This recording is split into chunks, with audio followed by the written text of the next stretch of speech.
Bonjour tout le monde, je m'appelle Justice Rutikara et je réponds à 5 questions pour le programme Souvenir des 37e prix Gémeaux. La Cité des Autres, qui est le film qui m'a rendu en fait finaliste puis ultimement lauréat du prix de la relève 2021. Et c'est un film en fait qui s'intéresse à la vie communautaire d'un HLM à travers 4 jeunes adultes qui y ont grandi en tant qu'enfants réfugiés de guerre. Et donc c'est un film choral qui est assez très poétique et je pense que ça a suscité l'intérêt du jury pour le prix de la relève de cette année-là à cause de peut-être sa manière d'aborder la vie communautaire, le vivre ensemble et de valoriser un petit peu ce sentiment de village qui est une valeur très importante, j'ai l'impression, dans la société québécoise et aussi juste pour les humains en général. Et en plus de ça, ça se déroulait à Limoilou, qui est un quartier de Québec qui peut en fait observer, vu dans le cinéma et la télévision. Donc, en ce moment, mon prochain documentaire est un court-métrage animé qui s'appelle Au 7e jour et qui s'intéresse sur l'exode de mes parents et de moi pendant la guerre civile et le génocide au Rwanda en 1994. Sinon, il y a un projet aussi de réalité virtuelle qui s'appelle L'Enfant perdu et qui se passe justement comme je le suis en ce moment dans une forêt et qui suit un jeune enfant qui s'égare pour mieux se retrouver quelque part.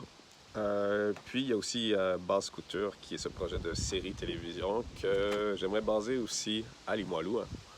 Et enfin, il y a quelques films, courts-films que je suis en train de travailler dessus.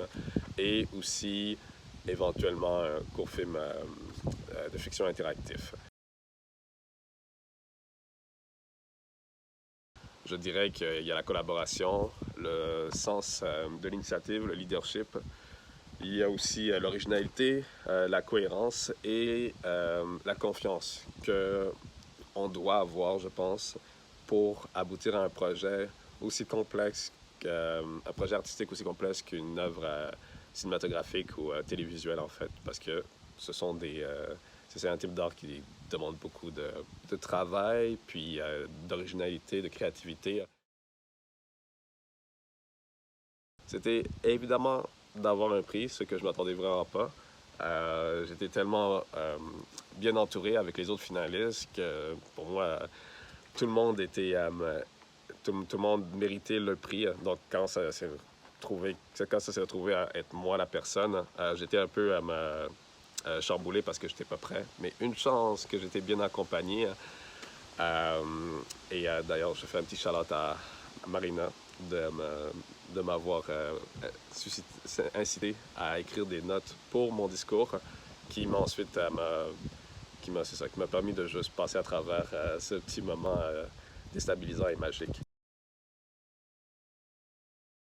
Avoir du courage de faire des choses que personne d'autre en fait, de mettre ses propres couleurs et de partager ses histoires ou de partager les histoires des autres de manière nouvelle. Et puis sinon, de ne pas hésiter de demander de l'aide pour, encore une fois, collaborer avec une variété de personnes qui vont permettre de faire des œuvres qui demandent de l'aide de plusieurs talents et finalement de se permettre d'être créatif.